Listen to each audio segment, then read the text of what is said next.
नमस्कार, मी निलेश सर.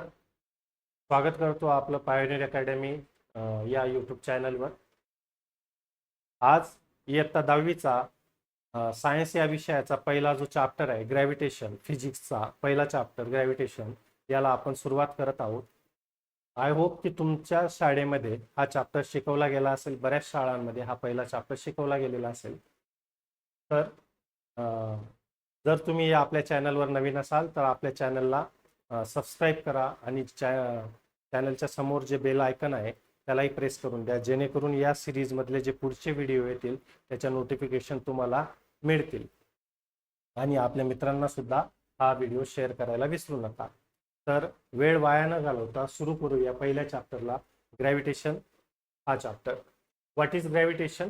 तर ग्रॅव्हिटेशन काय असते इथं डेफिनेशन सुद्धा दिलेली आहे, परंतु थोडं डिटेलमध्ये आधी इंट्रोडक्शन देऊन देतो की आतापर्यंत आपण ग्रॅव्हिटेशन म्हणजे काय, आपल्याला काय वाटत होतं. तर पृथ्वीद्वारा जो फोर्स अप्लाय केला जातो प्रत्येक ऑब्जेक्टवर, आणि त्या फोर्सला आपण ग्रॅव्हिटेशनल फोर्स असं आपण म्हणत होतो. हे काही चुकीचं नव्हतं, परंतु ग्रॅव्हिटेशन फक्त एवढंच असतं का? तर नाही. तर काय असतं ग्रॅव्हिटेशन, चला पाहूया. इथं डेफिनेशन दिलेली आहे, आधी मी डेफिनेशन तुम्हाला रीड करून दाखवतो. Gravitation is the force of attraction. Gravitation हा काय आहे? एक फोर्स आहे. कशाचा फोर्स आहे? एक फोर्स ऑफ अट्रॅक्शन, वस्तूंना अट्रॅक्ट करणारा एक फोर्स आहे. Between any two object. कुठे लागतो? कोणत्याही दोन ऑब्जेक्टमध्ये. जरुरी नाही की तो फक्त अर्थद्वाराच लावला गेला पाहिजे. कोणत्याही दोन ऑब्जेक्टमध्ये हा फोर्स काय होतो? लावला जातो. In the universe. फक्त अर्थवरच लावला जातो का? नाही, पूर्ण युनिवर्समध्ये हा फोर्स काय होतो? अप्लाय केला जातो. फॉर एक्झाम्पल, सपोज दोन ऑब्जेक्ट घेतले, हा पहिला ऑब्जेक्ट आणि हा दुसरा ऑब्जेक्ट. सपोज हा ऑब्जेक्ट ए आहे आणि हा ऑब्जेक्ट काय आहे? तुमचा बी आहे. ए ऑब्जेक्ट काय करेल? बी ऑब्जेक्टला आपल्याकडे खेचेल, आणि बी ऑब्जेक्ट काय करेल? ए ऑब्जेक्टला आपल्याकडे खेचेल. मग खेचेल म्हणजे कशाने खेचेल? तर एका फोर्सने खेचणार आहे. कशाने खेचणार आहे? फोर्स. आलं लक्षामध्ये?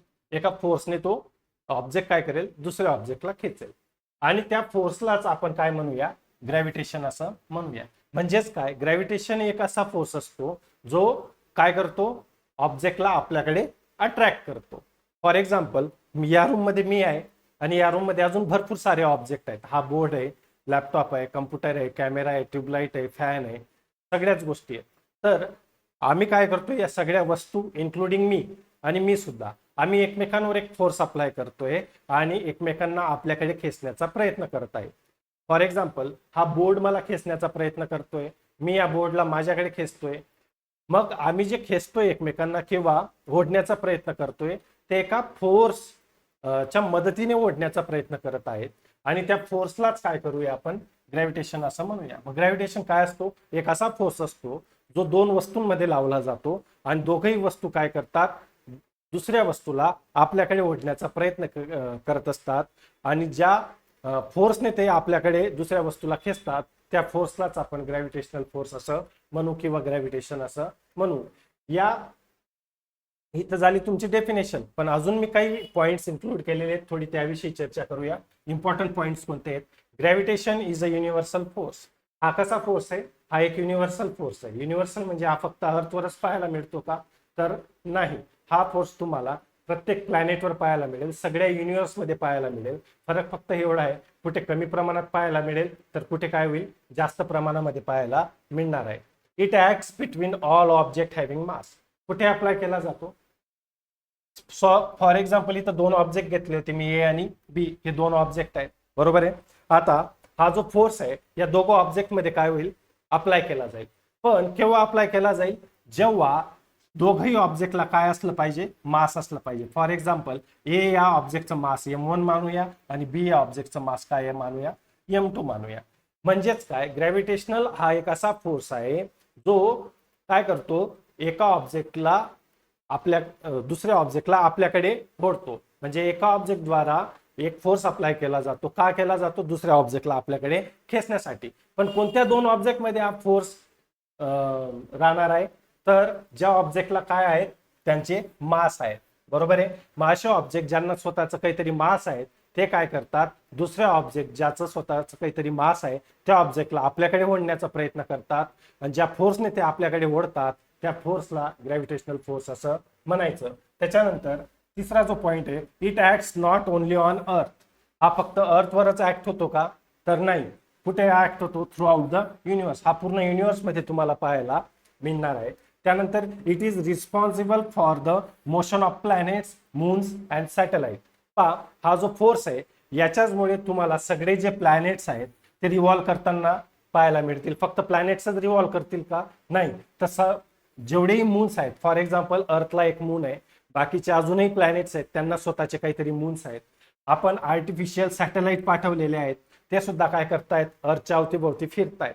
मग या सगळे जे ऑब्जेक्ट्स आहेत जे मोशन मध्ये आहेत कंटिन्युअसली, म्हणजे ते फिरतायत, तर त्यांचं जे मोशन आहे ते कशामुळे आहे, ते फक्त आणि फक्त ग्रॅव्हिटेशनल फोर्स यामुळेच ते काय आहेत, ते मोशन मध्ये आहेत. अजून डिटेलमध्ये त्यांचं मोशन बद्दल आपण पुढे शिकूया.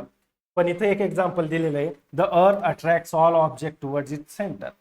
आता या एक्झाम्पल नुसार काय आहे की अर्थ काय करते, प्रत्येक वस्तूला आपल्याकडे अट्रॅक्ट करते. फॉर एक्झाम्पल सपोज ही तुमची अर्थ आहे आणि अर्थचं काय सेंटर आहे. तुम्ही इथं अर्थच्या सरफेसवर उभा आहात आणि तुम्ही काय केला, एक ऑब्जेक्ट वरती फेकला.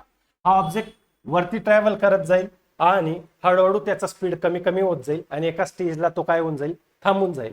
आणि त्यानंतर थांबल्यानंतर तो पुन्हा काय येईल, खाली यायला सुरुवात करेल. मग तो खाली यायला का सुरुवात करेल, तो का थांबला, तर ही जी अर्थ आहे, ही जी पृथ्वी आहे, या ऑब्जेक्टवर एक फोर्स अप्लाय करते. काय अप्लाय करते, एक फोर्स अप्लाय करते. आणि त्या फोर्समुळे हा जो ऑब्जेक्ट आहे, हा ऑब्जेक्ट काय येतो, खाली येतो, सरळ रेषेमध्ये खाली येतो, towards the centre of the earth. आणि तो अर्थच्या सेंटरच्या दिशेने खाली येतो. कोणत्या दिशेने येतो, सेंटरच्या दिशेने खाली येतो. हे तुम्हाला लक्षात ठेवायचं आहे. फॉर एक्झाम्पल तुम्ही इथून फेकला, फॉर एक्झाम्पल इथं एखादा माणूस उभा आहे आणि त्याने काय केलं, आकाशात एक ऑब्जेक्ट फेकला. मग तो ऑब्जेक्ट पुन्हा कुठे येईल, अर्थच्या सेंटरच्या दिशेने खाली येईल. तो इथं उभा आहे माणूस, त्याने काय केला, एक ऑब्जेक्ट वरती आकाशात फेकला आणि पुन्हा तो ऑब्जेक्ट काय येईल, अर्थच्या सेंटरच्या दिशेने येईल. समजा तो माणूस इथं उभा आहे आणि त्याने या दिशेला ऑब्जेक्ट फेकला, तर तो ऑब्जेक्ट काय करेल, अर्थच्या सेंटरच्या दिशेने येईल. म्हणजेच अर्थच्या कोणत्याही पॉइंट वरून जर तुम्ही आकाशात जर वस्तू फेकली, ऑब्जेक्ट फेकला, तर तो काय होईल, अर्थ काय करेल, त्या ऑब्जेक्टला आपल्याकडे खेचणं चालू करून देईल. पण कोणत्या दिशेने खेचेल, towards the centre of itself. स्वतःच्या सेंटरच्या दिशेने अर्थ काय करणार आहे, त्या ऑब्जेक्टला आपल्याकडे खेचणार आहे. पुढची स्लाइड पाहूया. Discovery of gravitation. ग्रॅव्हिटेशनचा शोध कसा लागला हे पण पाहूया.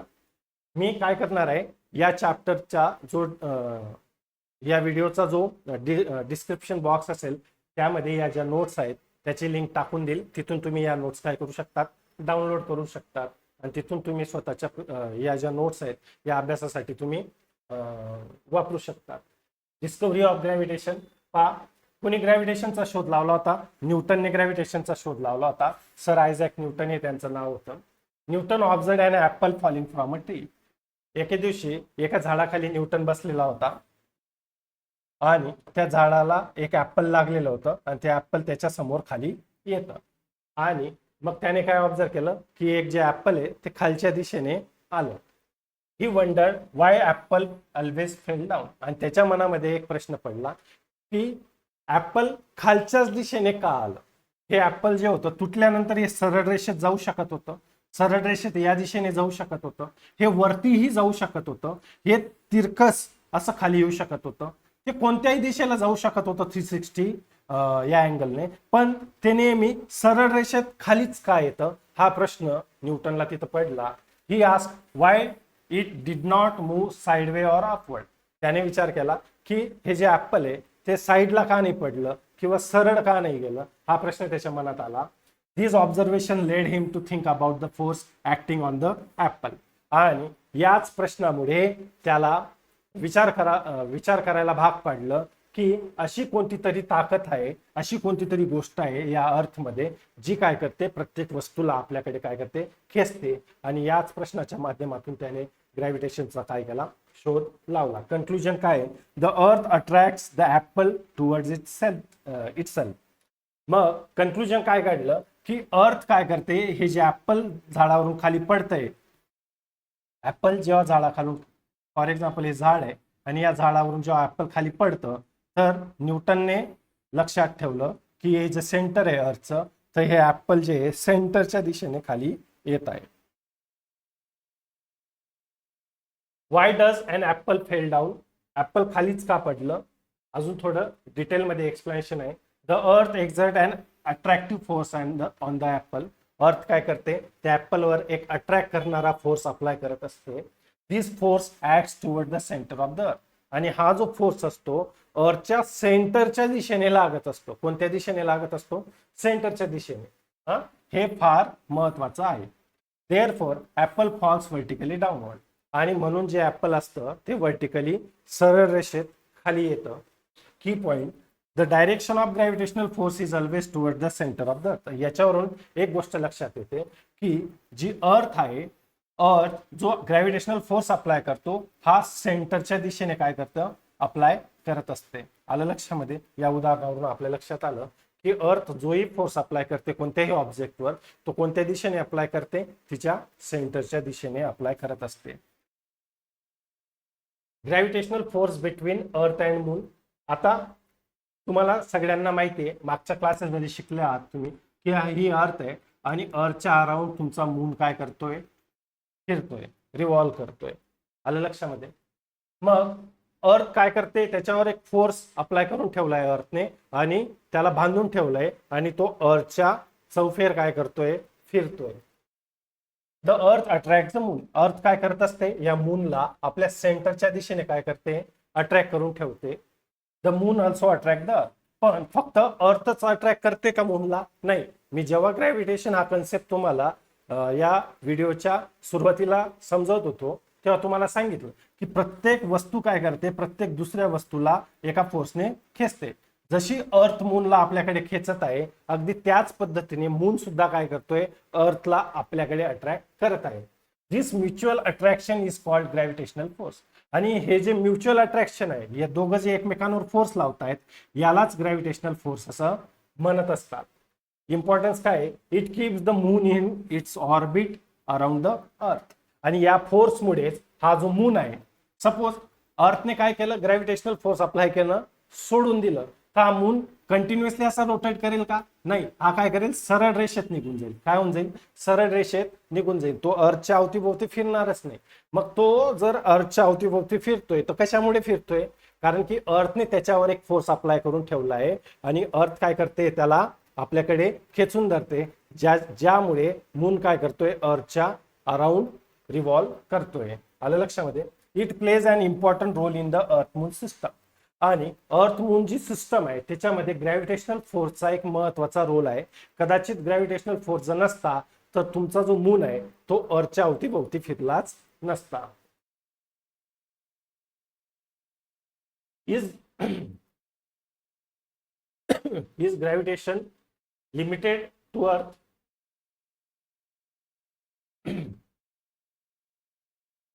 न्यूटन्स क्वेश्चन, न्यूटनला काही प्रश्न पडले. If gravity acts on apple it can act on the moon. मग न्यूटनला प्रश्न पडला की ग्रॅव्हिटेशनल फोर्स जो आहे हा जर ऍपलवर ऍक्ट होतोय, कशावर ऍक्ट होतोय, ऍपलवर जर अप्लाय होतोय, तर मग तो मूनवर पण होत असेल का. Can it act on the moon, it can act on a planet, काय तो प्लॅनेटवर सुद्धा ऍक्ट होत असेल का. Can it act on a sun, सनवर पण तो ऍक्ट होत असेल का. तर त्याचा आन्सर आहे yes. Gravitational force acts between all object in the universe. Gravitational force जो आहे हा फक्त अर्थ पुरताच मर्यादित नाही, तर हा सगळ्या युनिवर्स मध्ये काय आहे, तुमचा युनिवर्स मध्ये काय केला जातो, अप्लाय केला जातो. मग तो कोणताही प्लॅनेट असो, कोणताही ऑब्जेक्ट असो या युनिवर्स मध्ये, तो काय करतो, प्रत्येक दुसऱ्या वस्तूला आपल्याकडे खेचत असतो. त्याच्यानंतर युनिव्हर्सल नेचर ऑफ ग्रॅव्हिटेशन. मग ग्रॅव्हिटेशनचं युनिव्हर्सल नेचर काय आहे त्याबद्दल थोडी माहिती आहे. Every object attracts every other object. आतापर्यंत पाहिलं आपण की प्रत्येक ऑब्जेक्ट काय करतोय, प्रत्येक दुसऱ्या ऑब्जेक्टला आपल्याकडे अट्रॅक्ट करतोय. The force depends on their masses and distance. आता हा जो फोर्स असतो की किती प्रमाणात फोर्स अप्लाय करून दुसऱ्या ऑब्जेक्टला आपल्याकडे खेचलं जाईल हे कशावर डिपेंड असतं, मासेस अँड डिस्टन्सेस, दोघं ऑब्जेक्ट. फॉर एक्झाम्पल हा एक ऑब्जेक्ट आहे, हा एक ऑब्जेक्ट आहे. Object A, object B. Object A काय करेल, बी ला आपल्याकडे खेचेल, बी काय करेल, ए ला आपल्याकडे खेचेल. मग हे दोघं एकमेकांना किती फोर्सने खेचतील हे कशावर डिपेंड राहील, या दोघांचं मास.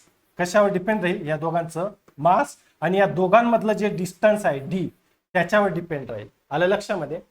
मग कसं डिपेंड राहील ते पुढच्या स्लाइड्स मध्ये आपण पाहणार आहोत. फक्त एवढं लक्षात ठेवा की ग्रॅव्हिटेशनल फोर्स हा कशावर डिपेंड असतो, ऑब्जेक्टच्या मासेसवर आणि दोघं ऑब्जेक्ट मध्ये किती डिस्टन्स आहे या गोष्टीवर ग्रॅव्हिटेशनल फोर्स काय करतो, डिपेंड करतो.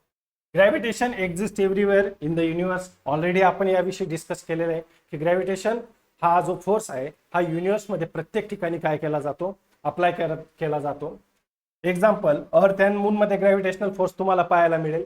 त्याच्यानंतर अर्थ अँड सॅटेलाइट मध्ये, ही अर्थ आहे आणि तिच्या आजूबाजूला तुम्ही जो सॅटेलाइट लॉन्च केलेला आहे तो फिरतोय, तिथं सुद्धा तुम्हाला ग्रॅव्हिटेशनल फोर्स पाहायला मिळेल. सन अँड प्लॅनेट्स पहा, आता काय होतंय सोलार सिस्टम मध्ये, हा सन आहे आणि सनच्या अवतीभोवती एका वेगवेगळ्या ऑर्बिटमध्ये प्रत्येक प्लॅनेट काय करतोय, रिव्हॉल्व करतोय. मग सनच्या राऊंड का गोल गोल फिरतायत सगळे प्लॅनेट्स, का, कारण की सनने त्यांना आपल्याकडे खेचून धरलेलं आहे, अट्रॅक्ट करून ठेवलेलं आहे. पण कशाच्या माध्यमातून अट्रॅक्ट केलेलं आहे, एका फोर्सच्या माध्यमातून. मग कोणता फोर्स असणार आहे तो सुद्धा ग्रॅव्हिटेशनल फोर्सच असणार आहे. फोर्स अँड मोशन याच्यामध्ये काय रिलेशन आहे, कसं फोर्स मोशनला अफेक्ट करतं हे आपण या स्लाइड मध्ये पाहूया. A force is necessary to change. पहा, फोर्स आपल्याला लागणार आहे, पण कशासाठी लागणार आहे, स्पीड ऑफ अन ऑब्जेक्ट. एखादा ऑब्जेक्टचा जर स्पीड तुम्हाला चेंज करायचा असला तर तुम्हाला काय करावं लागेल, त्याच्यावर फोर्स अप्लाय करावा लागेल. फॉर एक्झाम्पल, एखादी मुव्हिंग कार आहे, एक ढलान आहे आणि त्याच्यावरून कार काय केली तुमची येते खाली आणि तुम्ही तिच्यावर फोर्स अप्लाय केला तर कारचा स्पीड काय होईल, हळूहळू कमी होत जाईल आणि एका स्टेजला ती काय होऊन जाईल, थांबून जाईल. आता जो फोर्स असतो त्या फोर्समुळे एखाद्या ऑब्जेक्टचा जो स्पीड आहे तो कमी होऊ शकतो, किंवा एखादा ऑब्जेक्ट आहे, तीच कार समजा, फॉर एक्झाम्पल तीच कार कन्सिडर करूया आणि त्याच कारला तुम्ही जर फोर्स अप्लाय केला आणि दिलं लोटून, मग ती कार काय होऊन जाईल, रेस्ट मधून मोशनवर येऊन जाईल. म्हणजे तिचा स्पीड काय होऊन जाईल, वाढून जाईल. म्हणजे फोर्स एक अशी गोष्ट आहे जी एखाद्या ऑब्जेक्टचा स्पीड वाढवू पण शकते आणि स्पीड कमी पण करू शकते. त्याच्यानंतर डायरेक्शन ऑफ मोशन. पहा, फोर्समुळे एखादा ऑब्जेक्ट आहे आणि तो मोशन मध्ये, त्याची डायरेक्शन तुम्ही काय करू शकतात, चेंज करू शकतात. फॉर एक्झाम्पल, माझ्याकडे एक फुटबॉल येतोय, कोणीतरी फुटबॉलला किक केलं आणि तो माझ्याकडे येतोय आणि फुटबॉल जो आहे तो कशामध्ये, मोशन मध्ये, आणि मी काय केलं, पायाने त्याला फोर्स अप्लाय केला. पायाने फोर्स अप्लाय केल्यानंतर फुटबॉलची जी माझ्याकडे येण्याची डायरेक्शन होती ती काय होऊन जाईल, आता चेंज होऊन जाईल. म्हणजे फोर्समुळे एखादा ऑब्जेक्ट जो की मोशन मध्ये, त्याची डायरेक्शन सुद्धा तुम्ही काय करू शकतात, चेंज करू शकतात. अजून फोर्समुळे काय होऊ शकतं, state of motion of an object. पहा, फोर्समुळे एखाद्या ऑब्जेक्टच्या मोशनची स्टेट तुम्ही चेंज करू शकतात. आता इथंही एक्झाम्पल मी कारच देतो.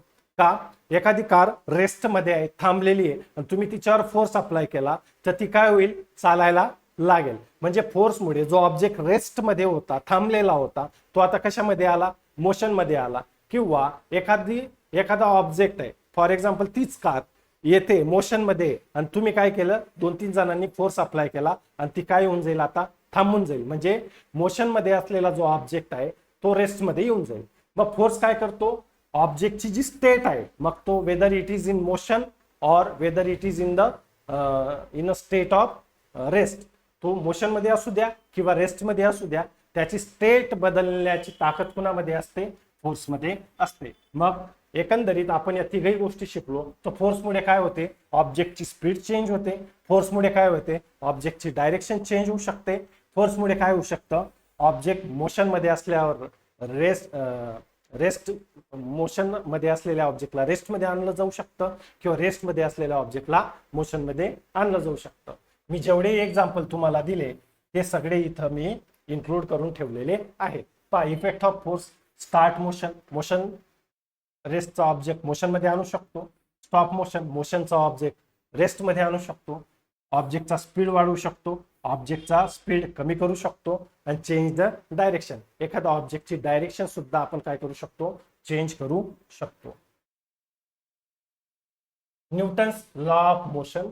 आता न्यूटन्स लॉ ऑफ मोशन काय, हा तर हे लॉ जे आहेत ते तुम्ही क्लास 9 मध्ये पहिल्याच चॅप्टर मध्ये शिकलेले आहेत, न्यूटन्स लॉ ऑफ मोशन. तरीही आपण आज काय करूया, यांना थोडं रिवाइज करून घेऊया. हा ठीक आहे, चला पहिला लॉ काय होता, an object remain at rest or in uniform motion unless acted upon by an external force. पहिला लॉ काय सांगतो मोशनचा, न्यूटनचा. न्यूटनने हा लॉ सांगितला होता. तर न्यूटनच्या म्हणण्यानुसार एखादी वस्तू जर रेस्ट मध्ये असेल आणि जोपर्यंत तुम्ही तिच्यावर फोर्स लावत नाही तोपर्यंत ती मोशन मध्ये येणार नाही, किंवा एखादी वस्तू जर मोशन मध्ये असेल आणि जोपर्यंत तुम्ही तिच्यावर फोर्स अप्लाय करत नाही तोपर्यंत ती रेस्ट मध्ये येणार नाही. मग न्यूटनचा पहिला लॉ काय आहे, an object remain as a rest at a rest or in a uniform motion. एखादा ऑब्जेक्ट तो रेस्ट मध्ये राहील किंवा मोशन मध्येच राहील. केव्हापर्यंत रेस्ट मध्ये राहील आणि मोशन मध्ये राहील, जोपर्यंत त्याच्यावर बाहेरील एखादा फोर्स अप्लाय होत नाही. जेव्हा त्याच्यावर फोर्स अप्लाय झाला तर रेस्टचा ऑब्जेक्ट जो आहे तो मोशन मध्ये येईल आणि मोशनचा ऑब्जेक्ट जो आहे तो रेस्ट मध्ये येईल. आलं लक्षामध्ये? म्हणजे ऑब्जेक्टची स्टेट चेंज करण्यासाठी तुम्हाला काय लागणार आहे, फोर्स लागणार आहे. समजलं तुम्हाला? काय लागणार आहे, फोर्स लागणार आहे. सेकंड लॉ काय म्हणतो पहा न्यूटनचा, force is equal to mass into acceleration. F is equal to M into A. हा फॉर्म्युला तुम्ही क्लास 9 मध्ये शिकला असा. फोर्स काय असतं, प्रोडक्ट असतो. कशाचा प्रोडक्ट असतो, मास आणि ऍक्सेलरेशनचा प्रोडक्ट असतो. आता ऍक्सेलरेशन काय असतं हे क्लास 9 मध्ये आपण शिकलेलो आहोत. वेलोसिटी काय असते हे आपण क्लास 9 मध्ये शिकलेलो आहोत. मोमेंटम काय असतं हे आपण क्लास 9 मध्ये शिकलेलो आहोत. म्हणून मी इथं काही ते रिपीट करत नाही, फक्त तुम्हाला आठवण करून देतो की जो फोर्स असतो तो प्रोडक्ट म्हणजे गुणाकार असतो कशाचा, एखाद्या ऑब्जेक्टचा मास आणि त्याच्या ऍक्सेलरेशनचा. हा तुमचा सेकंड लॉ झाला. थर्ड लॉ काय सांगतो पहा, for every action there is an equal and opposite reaction. बऱ्याच मुलांचा हा जो लॉ आहे तो काय असतो, पार्ट असतो. प्रत्येक ऍक्शनला एक अपोजिट आणि इक्वल रिॲक्शन असते. हा तुमचा न्यूटनचा तिसरा लॉ होता. जस्ट रिकॉल करण्यासाठी मी ही स्लाइड बनवली होती. आतापर्यंत आपण काय काय शिकलो ते पाहूया. Gravitation is a universal force. Gravitation कसा फोर्स आहे, युनिव्हर्सल फोर्स आहे, सगळ्या युनिव्हर्समध्ये अप्लाय केला जातो, अप्लाय होतो. Newton discover gravitational through the observation. ग्रॅव्हिटेशनचा शोध न्यूटनने लावला. कसा लावला, ऑब्झर्वेशन करून. कशाचं ऑब्झर्वेशन केलं, ऍपलचं ऑब्झर्वेशन केलं. The earth attracts object toward its centre. अर्थ काय करते, प्रत्येक ऑब्जेक्टला आपल्या सेंटरकडे अट्रॅक्ट करत असते. अर्थ and moon attracts each other. अर्थ आणि मून काय करतात, एकमेकांना आपल्याकडे काय करतात, अट्रॅक्ट करत असतात. Gravitational force act through the universe. Gravitational force जो आहे हा युनिव्हर्समध्ये पूर्ण युनिव्हर्समध्येच ऍक्ट केला जातो. The force is responsible for change in the motion. Motion मध्ये चेंज करण्यासाठी तुम्हाला काय गरजेचं आहे, फोर्स गरजेचा आहे. हे सुद्धा आतापर्यंत आपण पाहिलं. चला पुढच्या स्लाइड कडे जाऊया. Introduction to scientist sir Isaac Newton. Newton बद्दल थोडी माहिती दिलेली आहे. एक्झाम मध्ये विचारले जाण्याची शक्यता अत्यंत कमी आहे, तरीही तुमच्या टेक्स्टबुक मध्ये इन्क्लूड केलेली आहे, म्हणून मी सुद्धा जे इम्पॉर्टंट पॉइंट्स होते ते घेतलेले आहेत. सर आयझॅक न्यूटन नाव होतं. 1642 तर 1727 या कालखंडामध्ये ते होते. One of the greatest scientist of all time. आतापर्यंत जेवढेही सायंटिस्ट झाले त्यांच्यामध्ये न्यूटन जे होते त्यांना महान मानलं जातं, किंवा त्यांचं जे काम आहे, त्यांचं जे कार्य आहे विज्ञान या क्षेत्रामध्ये, खास करून फिजिक्समध्ये, ते फार त्यांचं महत्वाचं योगदान त्यांनी दिलेलं आहे. Born in England. कुठे जन्माला आले होते, इंग्लंड या देशात. Discover the theory of gravitation. ग्रॅव्हिटेशनचा शोध लावला. Formulate the 3 laws of motion. जे क्लास 9 मध्ये तुम्ही जे लॉ शिकलेत आणि जे आता आपण पुन्हा रिवाइज केलेत ते 3 लॉ न्यूटनने डिस्कवर केले. Publish his famous book Principia. त्यांनी स्वतःचं एक पुस्तक लिहिलं होतं प्रिन्सिपिया नावाचं, आणि त्यांच्यामध्ये त्या बुकमध्ये त्यांनी हे लॉ टाकले होते. कंट्रीब्युशन, काय काय त्यांचं योगदान आहे ते पाहूया. Newton explain the reason behind the motion of planets in the solar system. न्यूटनने या सोलार सिस्टम मध्ये प्लॅनेट्स का फिरतात त्याचं वर्णन केलेलं आहे, किंवा त्याचा शोध लावलेला आहे. त्यांनी ते एक्सप्लेन केलेलं आहे. Major contribution of Newton. न्यूटनचं मेजर कंट्रीब्युशन काय काय आहे, म्हणजे कोणत्या कोणत्या क्षेत्रामध्ये त्यांचं योगदान राहिलेलं आहे तेही पाहूया. लॉज ऑफ मोशन, त्यांनी लॉज ऑफ मोशन शोधून काढले. थेरी ऑफ ग्रॅव्हिटेशन एक्सप्लेन केली. त्याच्यानंतर डेव्हलपमेंट ऑफ कॅल्क्युलस. 11वी-12वी मध्ये जे तुम्ही मॅथमॅटिक्स शिकणार आहात त्याच्यामध्ये इंटिग्रेशन आलं, डेरिव्हेशन आलं, ट्रिग्नॉमेट्री आलं, या सगळ्याचा शोध न्यूटनने लावलेला आहे. Important work in light and optics. तर तुम्ही जे चॅप्टर शिकणार आहात फिजिक्समध्ये यावर्षी, लाईट रिफ्लेक्शन रिफ्रॅक्शन, या क्षेत्रातही न्यूटनने खूप सारं योगदान दिलेलं आहे. Contribution to mathematics and sound. Mathematics या विषयामध्ये सुद्धा त्यांचं योगदान आहे आणि साऊंड या टॉपिकमध्येही त्यांनी बरीच रिसर्च करून आपल्याला गाईड केलेलं पाहायला मिळेल. इंटरेस्टिंग फॅक्ट काय होता न्यूटनचा तो पाहूया. Newton was the first scientist to construct reflecting telescope. Newton हा पहिला शास्त्रज्ञ होता ज्याने काय केलं, रिफ्लेक्टिंग टेलिस्कोप काय केला, बनवून घेतला. आलं लक्षामध्ये. Circular motion and centripetal force काय असतो तो पाहूया. सर्क्युलर मोशन काय असतं, when an object moves along a circular path its motion is called circular motion. एखादा ऑब्जेक्ट, आता सर्क्युलर मोशन काय असतं ते पाहूया. आता मोशन म्हणजे काय, जेव्हा एखादा ऑब्जेक्ट वेळेनुसार स्वतःची जागा बदलत असेल तेव्हा तो ऑब्जेक्ट मोशन मध्ये आहे असं आपण म्हणतो. When an object changes its position with respect to time is known as in motion. म्हणजे तो मोशन मध्ये आहे. मोशन म्हणजे काय, थोडक्यात साध्या शब्दात म्हणायला गेलं तर मोशन म्हणजे जो कंटिन्युअसली मूव्ह करतोय, फिरतोय, त्याला, त्या ऑब्जेक्टला आपण काय म्हणू की तो मोशन मध्ये आहे असं आपण म्हणू.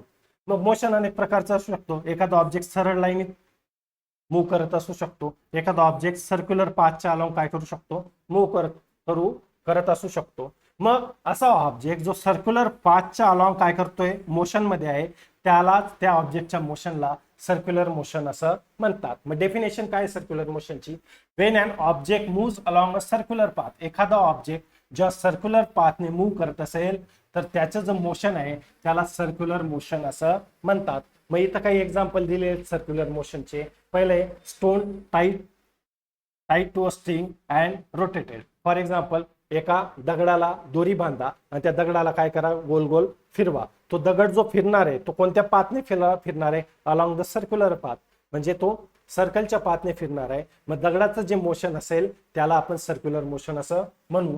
Ceiling fan blades. तुमच्या घराच्या सिलिंगला जो वरती फॅन लावलेला असतो त्याचंही मोशन सर्क्युलर पाथच्या अलॉंग असतं, म्हणून त्याचं मोशन जे आहे सर्क्युलर मोशन असतं. सॅटेलाइट रिव्हॉल्व अराउंड द अर्थ. या अर्थच्या अवतीभोवती जोही सॅटेलाइट फिरतो तो सर्क्युलर पाथने फिरतो, म्हणून सॅटेलाइटचं मोशन सुद्धा सर्क्युलर मोशनच म्हटलं जाईल. Moon revolving around the earth. Moon सुद्धा सर्क्युलर पाथनेच आपल्या अर्थला काय करतो, चक्कर मारत असतो, म्हणजे मूनचं मोशन आहे ते सुद्धा तुमचं सर्क्युलर मोशनच म्हटलं जाईल. Activity, stone tied to a string. इथे एक ऍक्टिव्हिटी जी तुमच्या टेक्स्टबुक मध्ये दिलेली आहे ती एक्सप्लेन करूया. Tie a stone to a string. एक दोरी घ्या आणि तिला काय बांधा, एक दगड बांधा. Rotate it in a circular path. आणि बांधल्यानंतर त्याला एका सर्क्युलर पाथ मध्ये काय करा, रोटेट करा. Questions, are you applying a force on the stone. तुम्ही स्टोनवर फोर्स अप्लाय करतायत का, येस. ते पुढे पाहूया कसा अप्लाय होतोय, कोणता फोर्स अप्लाय होतोय. In which direction the force is acting. जर फोर्स अप्लाय होत असेल तर कोणत्या डायरेक्शनला फोर्स अप्लाय होत असेल. What happens if the string is release. आणि जर अचानक फिरवता फिरवता तुम्ही दोरी सोडून दिली तर काय होईल. या सगळ्या प्रश्नांची उत्तरं पुढच्या स्लाइड मध्ये आपल्याला पाहायला मिळतील. कंक्लुजन काय, force is continuously applied toward the centre of the circle. पहा काय होत असेल इथं की जेव्हा तुम्ही काय करतायत, त्याला फिरवत असताना या दगडावर एक फोर्स अप्लाय केला जातोय. तो फोर्स कोणत्या दिशेला आहे, टुवर्ड्स द सेंटरच्या दिशेला, बरोबर आहे. जसं तुम्ही दोरी सोडली हा दगड काय करेल, सरळ रेषेत निघून जाईल. काय होऊन जाईल, सरळ रेषेत निघून जाईल. किंवा मग तुमच्या फोर्समुळे काय होतो, हा दगड जो सरळ रेषेत न निघून जाता त्याला सर्क्युलर पाथ मध्ये फिरावं लागतं. कशामुळे, तुम्ही अप्लाय केलेल्या फोर्समुळे. आता तुम्ही फोर्स कोणत्या दिशेने अप्लाय करताय, त्याला आतल्या बाजूला ओढून धरलेला आहे दगड, बरोबर आहे. कोणत्या दिशेने, आतल्या बाजूने. म्हणून दगडावर कोणता फोर्स अप्लाय केला जातोय, कोणत्या दिशेने फोर्स अप्लाय केला जातोय, towards the centre of the circle. सर्कलच्या सेंटरच्या दिशेने फोर्स काय होतोय, अप्लाय होत आहे. मग कन्क्लुजन काय निघतं, अ force is continuously apply toward the centre of the circle. एक फोर्स जो आहे तो स्टोनवर काय होतोय, अप्लाय केला जातोय कोणत्या दिशेने, towards the centre of the circle. सर्कलच्या सेंटरच्या दिशेने फोर्स अप्लाय केला जात आहे. Force acting on a rotating stone, मी जे आता एक्सप्लेन केलं ते या स्लाइड मध्ये आहे. पहा, important concept. While rotating the stone the hands pull the stone inward. मग स्टोनला रोटेट करत असताना आपला जो हँड आहे तो काय करतो, स्टोनला इनवर्ड आतल्या बाजूने फोर्स त्याला अप्लाय करून ठेवलेला आहे. The force acts toward the centre of the circle.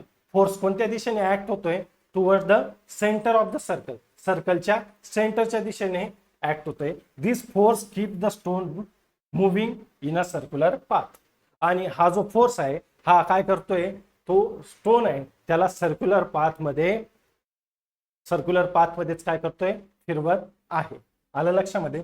Without this force circular motion is not possible. जर हा फोर्स नसला तर दगडाचं सर्क्युलर मोशन मध्ये राहणं पॉसिबल आहे का, बिलकुल नाही. जर याने ही दोरी सोडली, हा दगड सरळ रेषेत काय होऊन जाईल, निघून जाईल. हा असा सर्क्युलर फिरणार नाही. म्हणजेच सेंटरच्या दिशेने जो फोर्स ऍक्ट होतोय त्या फोर्समुळे ऑब्जेक्ट काय आहे, सर्क्युलर मोशन मध्ये आहे.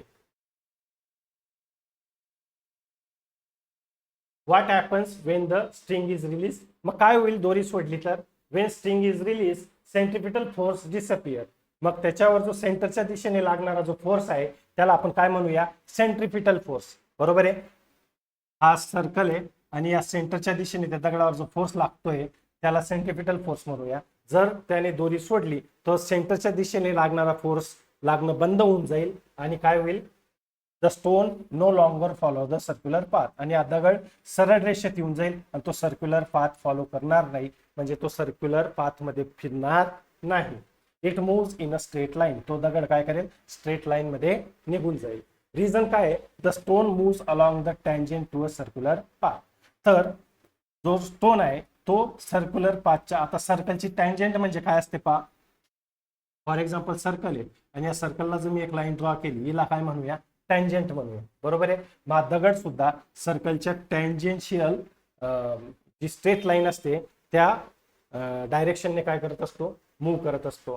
की point, velocity is always along the tangent at any point on a circular path. जी वेलॉसिटी असते दगडाची ती कोणत्या दिशेने असते, टँजेंटच्या दिशेने. कोणत्या दिशेने, टँजेंटच्या दिशेने वेलॉसिटी असते. म्हणजे स्पीड असतो. जसा त्याला सोडला तो सरळ या दिशेने काय करेल, निघून जाईल. टँजेन्शियल वेलॉसिटी काय असते थोडं एक्सप्लेन केलेलं आहे इथं. Tangent is a straight line touching the circle at only one point. For example हे सर्कल आहे आणि पहा सर्कलला इथे या पॉइंटला एक लाईन काय करते, टच करून निघते, त्याला काय म्हणू, टँजेंट म्हणू. अशा कोणत्याही पॉइंटला एक लाईन टच करून निघेल त्याला आपण टँजेंट असं म्हणू. मग एका सर्कलवर किती टँजेंट आपण ड्रॉ करू शकतो, इन्फिनिटी. बरोबर आहे. इन्फानाइट टँजेंट आपण काय करू शकतो, ड्रॉ करू शकतो. मग सर्क्युलर मोशन मध्ये काय होतं, velocity acts along the tangent.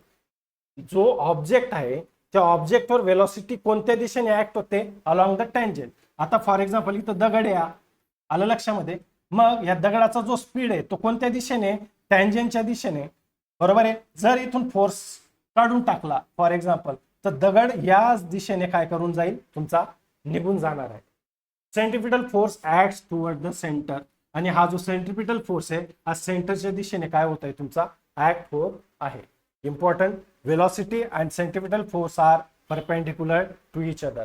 मग या दगडाची जी वेलॉसिटी आहे, स्पीड या दिशेने आहे आणि त्याच्या सेंट्रिपिटल फोर्स कोणत्या दिशेने लागतोय, या दिशेने. इथं तुम्हाला 90 डिग्रीचा अँगल तयार होतोय.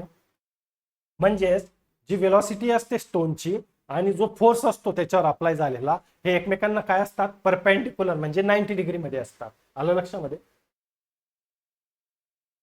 सेंट्रिपिटल फोर्स काय असतो पहा आता, डेफिनेशन त्याची. The force acting on the object moving in a circular path and directed toward the centre of the circle is called centripetal force. Centripetal force काय असतो मी मागे एक्सप्लेन करून दिलेला आहे अगदी चांगल्या पद्धतीने, पण त्याची डेफिनेशन जी होती ती इथं मेन्शन केलेली आहे. इथून तुम्ही त्याची डेफिनेशन लिहू शकता. मग सेंट्रिपिटल फोर्सचे कोणते गुणधर्म आहेत, कोणते कोणते कॅरेक्टरिस्टिक्स आहेत ते पाहूया. तर always directed toward the centre. Centripetal force हा नेहमी सर्कलच्या सेंटरच्या दिशेने लागतो. Changes the direction of motion. मोशनची जी डायरेक्शन आहे ती काय होते, चेंज होते. Keep the object in a circular path. ऑब्जेक्टला सर्क्युलर पाथ मध्ये ठेवण्याचं काम सेंट्रिपिटल फोर्स करत असतो. आणि त्याचा जो फॉर्म्युला आहे F=mv² अपॉन r, हा तुमच्या सिलेबस मध्ये नाहीये पण तुमच्या फ्युचरसाठी इथे ऍड करण्यात आलेला आहे. Example of centripetal force. Centripetal फोर्सचे एक्झाम्पल कोणते आहेत? स्टोन टाय ट्विस्टिंग, आत्ताच आपण ही ऍक्टिव्हिटी तुमच्या टेक्स्टबुक मधली पाहिली. Moon revolving around the sun, earth sorry, he earth आहे आणि तुमचा जो मून आहे तो या दिशेने काय करतोय, फिरतोय. म्हणजे अर्थने ग्रॅव्हिटेशन फोर्सच्या माध्यमातून मूनला पकडून ठेवलेलं आहे, म्हणून मून सरळ निघून जात नाहीये. जेव्हा ग्रॅव्हिटेशनल फोर्स बंद होईल लागणं तेव्हा मून काय करेल, सरळ या दिशेत निघून जाईल. मग प्लॅनेट जे असतात सनच्या अराउंड ते याच पद्धतीने रिव्हॉल्व करतात, त्यांच्यावरही सेंट्रिपिटल फोर्स लागत असतो. आर्टिफिशियल सॅटेलाइट जे त्यांच्यावरही फोर्स अप्लाय होत असतो. Vehicle moving on a curve road, एखादा गोल रोड आहे आणि त्याच्यावर जर एखादी गाडी चालते तर ते सुद्धा सेंट्रिपिटल फोर्सचं एक्झाम्पल होईल. Circular motion always require centripetal force. मग कोणताही ऑब्जेक्ट जर सर्क्युलर पाथने फिरत असेल तर त्याला काय गरजेचं आहे, तुमचा सेंट्रिपिटल फोर्स गरजेचा आहे. आलं लक्षामध्ये?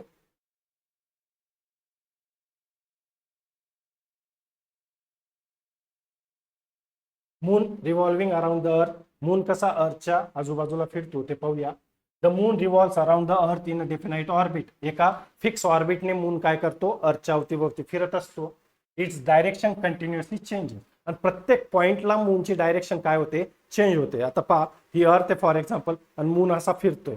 प्रत्येक पॉइंटला मूनची डायरेक्शन काय होते, चेंज होते. आलं लक्षामध्ये? Question, what keeps the moon moving around the अर्थ. अशी कोणती गोष्ट आहे की मूनला अर्थच्या अवतीभोवतीच फिरावं लागत आहे? तर त्याचा आन्सर काय आहे, अर्थचा ग्रॅव्हिटेशनल फोर्स. अर्थचा ग्रॅव्हिटेशनल फोर्स जो आहे तो सेंट्रिपिटल फोर्स म्हणून काय करतोय, मूनवर ऍक्ट करतोय आणि म्हणून मून जो आहे अर्थच्या अराउंड सर्क्युलर पाथने काय करतोय, फिरतोय. Gravitational force as the centripetal force. आता पहा, ग्रॅव्हिटेशनल फोर्स सेंट्रिपिटल फोर्स म्हणून काम करतोय इथं, बरोबर आहे. कसा काम करतोय? अर्थ अट्रॅक्ट द मून. अर्थ काय करते, मूनला अट्रॅक्ट करते. This gravitational attraction provide centripetal force.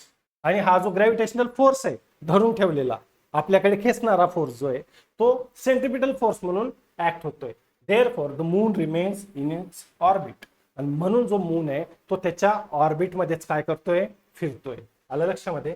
Without gravity moon would move away in a straight line. Suppose ही अर्थ आहे आणि अर्थच्या अवतीभोवती तुमचा मून फिरतोय, अर्थने ग्रॅव्हिटेशनल फोर्स बंद केला, मून सरळ मार्गाने काय करेल, त्याच्या रस्त्याने निघून जाईल. Gravity keeps it bound to earth. ग्रॅव्हिटीने मूनला बांधून ठेवलेलं आहे, पकडून ठेवलेलं आहे असं आपण म्हणूया. प्लॅनेट्स रिव्हॉल्विंग अराउंड द सन. मूनचं जसं आहे तसंच प्लॅनेटच्या बद्दल सुद्धा आहे. Planet revolve around the sun. सगळे प्लॅनेट जे आहेत ते सनच्या अराउंड काय करतायत, मूव्ह करतायत. The sun attracts all the planet through the gravitational force. Sun पण काय करतोय, सगळ्या प्लॅनेटला ग्रॅव्हिटेशनल फोर्सने आपल्याकडे खेचून धरतोय. This gravitational force act as a centripetal force. आणि हा जो ग्रॅव्हिटेशनल फोर्स आहे तो सेंट्रिपिटल फोर्स म्हणून ऍक्ट होतोय. रिझल्ट काय त्याचा, planet remain in their respective orbit. आणि म्हणून जो प्रत्येक प्लॅनेट आहे तो त्याच्या ऑर्बिट मध्येच काय करतोय, फिरतोय. आलं लक्षामध्ये? आतापर्यंत काय काय शिकलो आपण? सर आयझॅक न्यूटन्स कंट्रीब्युशन काय होतं ते पाहिलं. सर्क्युलर मोशन काय असतं ते पाहिलं. टेंजेन्शियल वेलॉसिटी काय असते ते पाहिलं. त्यानंतर पाहिलं सेंट्रिपिटल फोर्स काय असतो. त्याच्यानंतर motion of moon around the earth. अर्थच्या अवतीभोवती मून कसा रिव्हॉल्व करतोय ते पाहिलं. Motion of planet around the sun. सगळे प्लॅनेट सूर्याच्या अवतीभोवती, सनच्या अवतीभोवती कसे फिरतायत ते पाहिलं. आणि gravitational force acts as a centripetal force.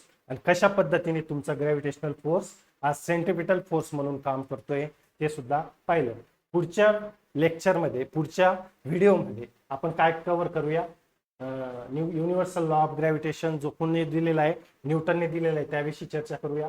तर त्याच्यामध्ये काय काय पाहायचंय, लॉचं स्टेटमेंट काय आहे, statement of law, mathematical formula, त्या लॉचा मॅथमॅटिकल फॉर्म्युला काय आहे, ग्रॅव्हिटेशनल कॉन्स्टंट जी काय असतं ते पाहूया, आणि ऍप्लिकेशन ऑफ ग्रॅव्हिटेशन, आणि ग्रॅव्हिटेशनचे काय काय ऍप्लिकेशन आहेत ते सुद्धा पाहूया. आय होप की तुम्हाला आजचं लेक्चर समजलं असेल. जर काहीही अडचण असली तर तुम्ही कमेंटमध्ये मला लिहू शकतात, मी त्याचं उत्तर देण्याचा नक्की प्रयत्न करेल. पुन्हा एकदा तुम्ही जर आपल्या चॅनलवर नवीन असाल तर कृपया आपल्या चॅनलला सबस्क्राईब करा आणि त्यासमोरील बेल आयकन आहे ते सुद्धा प्रेस करा, जेणेकरून या चॅप्टरचे जे पुढचे व्हिडिओ जेव्हा मी पोस्ट करेल तेव्हा त्याची नोटिफिकेशन तुमच्यापर्यंत पोहोचेल. व्हिडिओला लाईक करा, शेअर करा. तोपर्यंत bye, have a good day, see you, bye.